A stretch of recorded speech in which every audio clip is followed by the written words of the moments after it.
Let's talk about the realities of shadow work. So, in order to really get into this, we first have to understand what actually is the shadow. So, the shadow in each of us is all of the things that we try to hide from ourselves, but more importantly, from other people.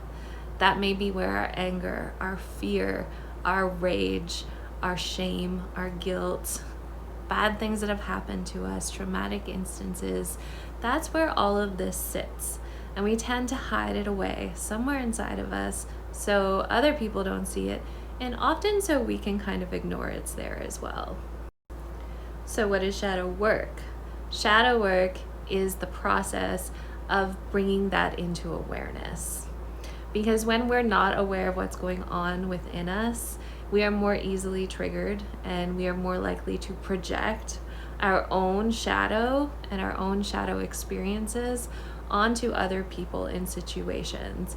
And oftentimes we can misunderstand things. We can also then cause harm and traumatize others unknowingly and unwillingly. But it's because that awareness piece has not come in yet.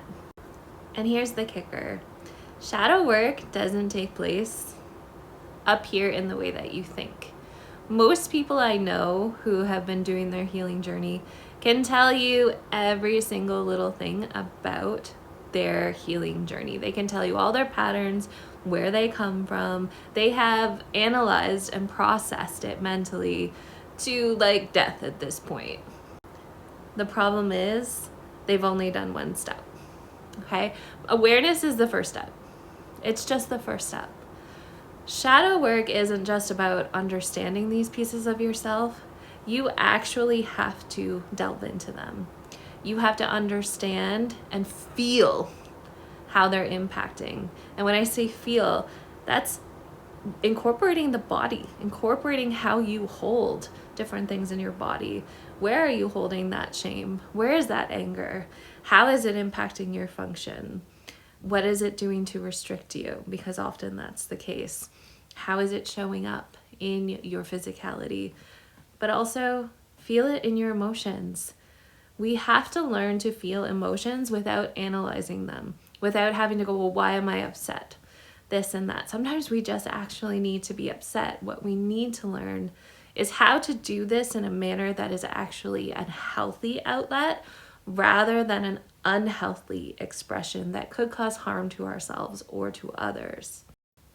Shadow work is painful, honestly, and I understand why a lot of people avoid it or just want to do the first awareness mental step. I really do, because when you start actually feeling all of the things you've been pushing down inside of yourself, unbeknownst probably to you, it's not your fault, but when you start to feel it, it can be agonizing. It can disrupt so much of yourself, so much of your life.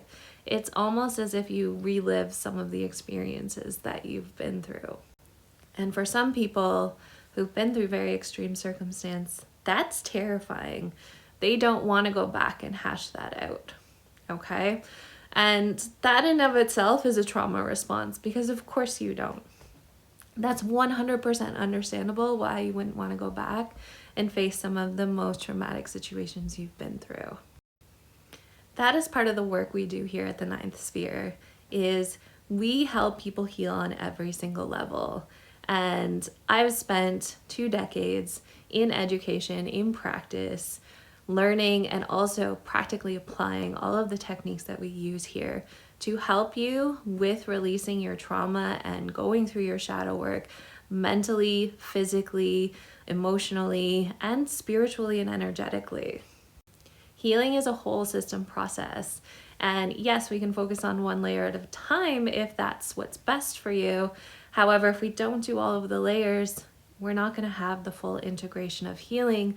We're not going to get to our full potential in the way that we could if we actually did all of the work. It's always a safe space here, okay? Whether we're online or we're in person, I can promise you the walls of my workroom have seen absolutely everything. There's been panic attacks, there's been full breakdowns, there's been like really big breakthroughs that have happened in that room and online while I'm with you in that room as well. And it's so important to me that you feel like you have a space where you can allow things to move freely and emote or move or do whatever you need to do in the way that best suits you in the moment. Each session is tailored specifically to you, okay? We want you to feel incredibly comfortable, safe, feel like you can trust that no matter what happens, you're held and you are going to be supported. If you're ready to really go on this journey, please reach out.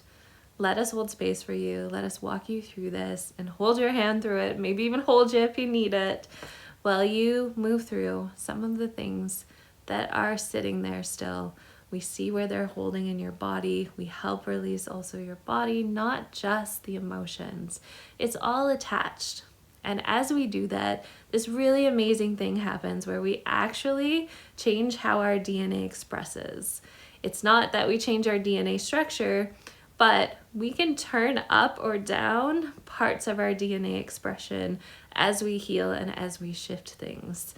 This is really amazing, and if you look up epigenetics, I'll do another video on that specifically, you start to see how this is possible. And as you heal, as you adjust, as you become more yourself, and you step out of more traumatic experiences and embrace yourself more authentically and accept yourself more authentically, you actually not only change that expression for yourself, but for your entire lineage if you choose to have children.